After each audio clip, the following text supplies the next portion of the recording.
Hi, everybody. Yoga Therapy Thursday coming at you. Today, because this week I'm talking a lot about the hands because we're all handling a lot in 2020. And one of the most common poses done in yoga is downward facing dog, which is a weight-bearing pose on the hands, and the arms are in an overhead position. So we'll talk more about the shoulders, about that on another day. But because I'm focusing on the hands a lot this week, we want to talk about the hands. So there's a deeper theory in the practice, the Katana practice that I teach, which is about magic square. But for simplicity reasons, just want to think about your palm, okay?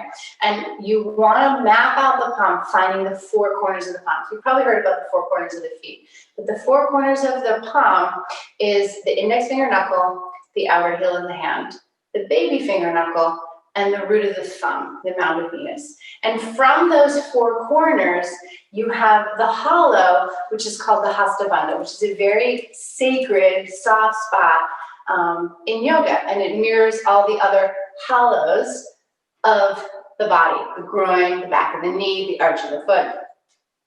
And what happens when we place our hands down in weight bearing, we tend to dump, which is a word that I use, we dump into the outer heel of the hand. So I will show you what that looks like. So for teachers, you'll see this in your students all the time. So if I'm up in a dog pose, instead of being in the four corners of the palm, most people are heavy in the outer heels of the hands. And so you'll see people doing this all the time. You could literally slide your whole finger up under there. And so that's literally like a plug that is not plugged all the way into the socket, okay? So, and what that does is when I'm in the outer heel of my hands, it means I'm just stuck in my shoulders. So I'm just muscling it instead of being in joint space and finding the center and lifting up off of it. So what you want to think about when you come up into a dog pose is that you're here. You shift the weight forward because you don't want to be stuck in the heel of anything. So you shift the weight forward, so you have the weight across the whole, wrong hand. You have the weight across the whole knuckles of the fingers. And then you plug that in, and then you lift up off of it. So in a real sense, I have no weight. I should be able to float my wrists up off the floor to ensure that I'm plugged in. And I'm still more on the baby finger side, which is the hard side of the hand. I want to plug in the index finger knuckles.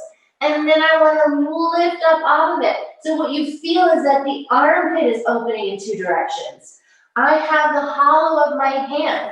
And so I'm finding the X marks the spot. So know that everyone dumps into the outer heel of the hand. To get out of that, to get out of the outer heel of the hand, you have to find the polarity of it. And you are the mediator. You're mediating polarity in everything, in every situation in your life. So instead of dumping and just calling it fate, navigate it, mediate it. Find the root of the index finger knuckle. Find the other polarity, which is the root of the baby finger knuckle.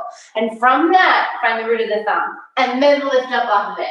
And you will find that you are so much more light. It's so much more light, levity, facility. You have more capacity. And you're more and more in your legs. So plug in the hands. When you lift your hand up off the floor from a dog pose or a table, when you're really plugged in, you should be able to hear the suction of your hands. So give that a try this week. Happy Thursday.